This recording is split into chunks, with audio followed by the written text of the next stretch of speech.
Alors aujourd'hui, je suis accompagnée, comme vous le voyez, parce que je voulais vous partager la communication que je vis avec mon enfant intérieur.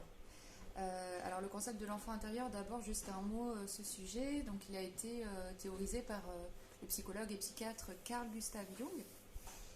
Il représente la part vraie, authentique de l'enfance en fait que l'on a tous à l'intérieur de nous. Donc c'est une part qu'il est très intéressant d'aller interroger parce que bien souvent dans les choses que l'on vit, on est influencé par notre passé, notre enfance. Et donc aller parler avec son enfant intérieur, c'est aussi pouvoir avoir un éclairage sur la manière qu'on a de vivre notre vie, nos relations avec les autres, etc. Donc moi, cette communication, je l'ai établie grâce à une méthode qui est décrite dans J'arrête d'avoir peur de Emmanuel et Marie-France Ballet de Coqueromont. Donc dans ce livre, ils décrivent 3 étapes pour entrer en communication avec son enfant intérieur. La première, c'est de choisir un objet qui pourra représenter cette part. Donc l'intérêt que ce soit une peluche, c'est que c'est doux, donc on a envie de la toucher. Et puis l'autre intérêt de la peluche, c'est le fait que ça rappelle l'enfance, donc potentiellement ça va vous aider à identifier votre enfant intérieur à travers cette peluche. La seconde étape, c'est de passer du temps avec cet objet.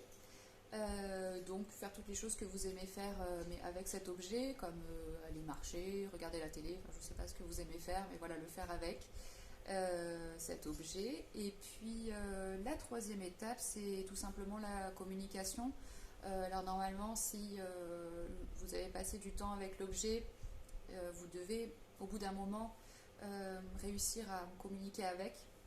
Euh, donc, euh, donc vous pouvez par exemple lui dire voilà, il s'est passé ça aujourd'hui, comment tu t'es senti, quels besoins n'étaient pas nourris. Et donc voilà, vous allez entendre les réponses. Donc bien sûr que la peluche ne va pas parler, mais ces réponses vont venir du plus profond de vous-même, depuis la part de l'enfant intérieur en vous.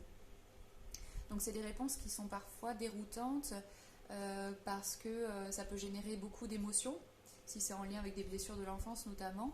Mais en tout cas, c'est toujours des réponses très intéressantes, vraies. Et donc à ce titre-là, moi, en tout cas, c'est toujours des réponses qui m'ont beaucoup aidé, beaucoup éclairé. Voilà, donc c'est une aventure que je trouve passionnante et que j'avais envie de partager.